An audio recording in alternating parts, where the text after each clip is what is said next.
incubation, seed fund, fundraising, franchise to the IPO model, and the success stories of the first generation entrepreneurs. Well, it is all happening here in this present India.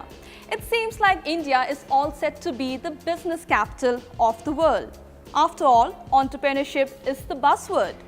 Be it PhD Chamber, FICCI, CII, Ministry of MSME or Ministry of Commerce and Trade, they're all geared up in support of the first generation and startup entrepreneurs. So let's go ahead and see the views of the government departments and private entities whose opinion would make the impact in the life of an Indian entrepreneur. And as you know, e-governance and m-governance is going to gain in more importance throughout the length and breadth of the country. And this is where I hope India's strength will continue to lie, and will also help us in global integration in the times to come. We all know that the India story is now, is already died down, and we need to revive. 5 years ago, everybody wanted to come to India. India was a shining star.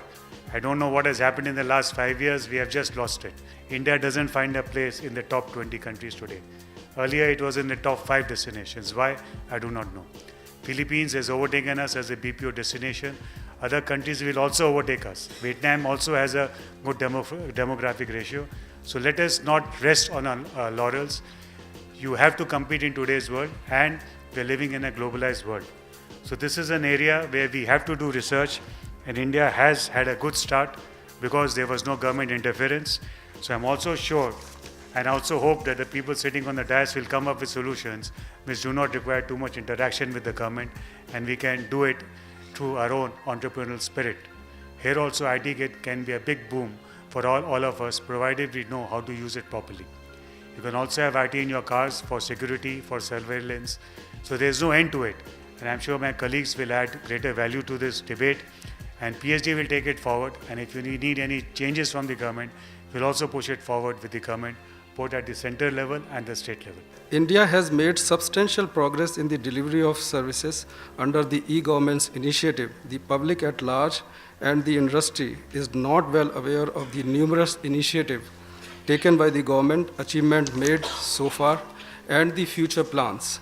One of the objective of this conclave by the chamber is to bridge this information gap. Mobile Seva is another mission mode project, which is very good because internet penetration is there in India, but is still not that high as we see the mobile. The mobile, if we see, there are about 800 mobile which are already in existence. There are 800 million users using the mobile. Government has a plan to connect 250,000 villages. Out of 10,000 of them will be connected by this year end through a optic cable fiber network. Government has a plan to offer telemedicine, tele-education, skill development courses, and banking services through this network. E-governance in India started about 7, 8, 9 years back. They have started planning, and the first initiative they had it to build the infrastructure, the SWAN statewide network, and the data center, and then the application and database.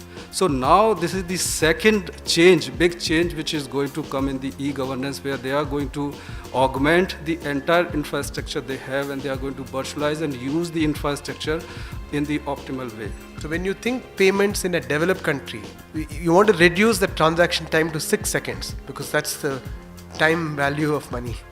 Base that you're looking to create a payment option for simply does not have enough money to become a fully viable, bankable customer. The successful m-governance relies on the back-end support. Necessary data banks and infrastructure is a must. Honorable Minister recently inaugurated the data application for innovation in governance. The NIC has brought out the data structure, data applications. I think there is a need to integrate the m-governance and the data availability in the government sector, in all the ministries which are now the data portals are there.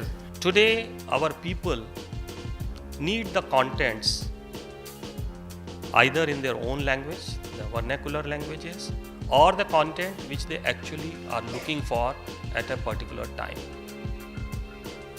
And farmer may be looking for information about the crop systems, the kind of manures he should use, or the related activities. That we parallelly look into the system of what is going on this infrastructure which government is creating, and that's very important.